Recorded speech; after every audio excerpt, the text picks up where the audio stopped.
অধিকাংশ মানুষ কোরআন হাদিসের কিছু জানে না, কিন্তু অনেক বড় মুসলমান। এরা কিন্তু ভয়ঙ্কর, নিঃসন্দেহে ভয়ঙ্কর এবং বিপজ্জনক। হ্যাঁ, এটাই সত্য। তার বাস্তব আমি প্রমাণ দেবো, চলেন কোরআন থেকে। It is not a simple matter or simple story.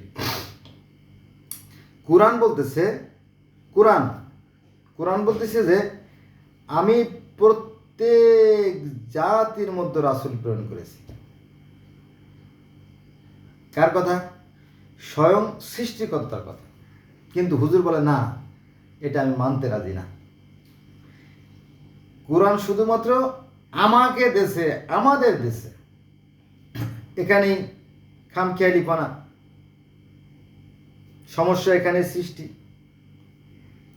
এভাবে যুগে যুগে এই ধর্মগুরুরাই সমাজে ধর্মের নামে অশান্তি সৃষ্টি করছে।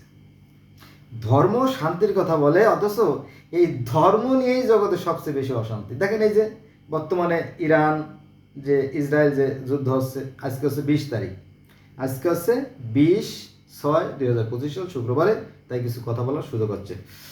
তাহলে কোরআন বলতেছে বা আল্লাহ বলতেছে যে আমি আল্লাহ প্রত্যেক জাতির মধ্যে রাসূল প্রেরণ করেছি। কতগুলো ভাষা? 6,995টা ভাষা আছে পৃথিবীতে। মতান্তরে 7,111টা ভাষা আছে, এবং আরও ভাষা আছে যেটা আমাদের দৃষ্টির অগোচরে। তাহলে আল্লাহ বলতেছে প্রত্যেক জাতির মধ্যে রাসূল প্রেরণ করেছি। কেন প্রেরণ করেছি? এই নির্দেশ দিয়ে প্রেরণ করেছি যে তোমরা একমাত্র আল্লাহর ইবাদত করবা, একমাত্র আল্লাহ মানে কি? সৃষ্টিকর্তার ইবাদত করবা, এবং তাগুত মানে কি জানেন? শয়তান। আমরা যাকে বলি শয়তান, আমরা মুসলমানরা যাকে বলি শয়তান, ইহুদি খ্রিস্টান তাকে বলে লুসিফার মানে শয়তান, আর ডেভিল মানে শয়তান, আর হিন্দুরা বলে অসুর বা পিশাচ মানে শয়তান। তো same to same, there is no difference. কিন্তু এই বিষয়গুলো আমরা জানি না জানার কারণে, এই অজ্ঞতার কারণে, এই সীমাবদ্ধ জ্ঞানের কারণে অশান্তি সৃষ্টি হয়। কোরআন বুঝতে হবে। অনেকে হয়তো প্রশ্ন করবে যে ইস, কোরআন বুঝতে আইছে, মুখে লম্বা দাড়ি নাই টুপি, নাই পাগড়ি, নাই পাঞ্জাবি, সে আবার কোরআন বুঝতে গেছে। আমি কি বললাম এটা বড় কথা না, হুজুর কি বলল এটা বড় কথা না, কোরআন কি বলে, হাদিস কি বলে, এই জিনিসটা একটু খেয়াল করবেন। আচ্ছা বন্ধুরা, আমি এই আয়াতটা একটু সুন্দর করে একসাথে বলি, তাই না? জিনিসটা ক্লিয়ার হবে। আল্লাহ বলতেছে যে আমি প্রত্যেক জাতির মধ্যে রাসূল প্রেরণ করেছি।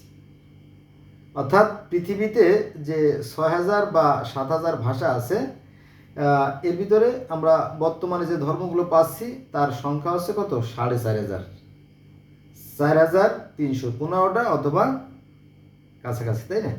এতগুলো ধর্ম। আর এই প্রত্যেকটা ধর্মেই একজন সৃষ্টিকর্তা আছে সেটা বিশ্বাস করে। 2জন সৃষ্টিকর্তা জগতের কোনো ধর্মে নাই। হ্যাঁ, এটাই সত্য। তাই আল্লাহ বলতেছে আমি প্রত্যেক জাতির মধ্যে রাসূল প্রেরণ করেছি এই নির্দেশ দিয়ে যে তোমরা একমাত্র আল্লাহর ইবাদত করো এবং তাগুতকে বর্জন করো। সূরা নাহল আয়াত নম্বর 36। সূরা নাহল আয়াত নম্বর 36। এখন পৃথিবীর যে 4,500 ধর্ম, সবাই তো একজন সৃষ্টিকর্তাকেই মানে, তবে তাদের ভাষায় তাকে ডাকে, তাদের নিয়মে তার আরাধনা করে। এই যে নামাজ, আমরা নামাজ পড়ি, নামাজ মানে কি? নামাজের অর্থ জানেন না? নামাজ অর্থ স্মরণ বা সংযোগ বা যোগাযোগ। শয়নে স্বপনে নিশি জাগরণে যারা সৃষ্টিকর্তাকে ভয় করে, তার অন্তরে যদি সৃষ্টিকর্তাকে, তার দ্বারা অন্যায় কাজ হতে পারে না। আর অন্যায় কাজ না হলেই শান্তি প্রতিষ্ঠিত হবে, শান্তি বিরাজ করবে।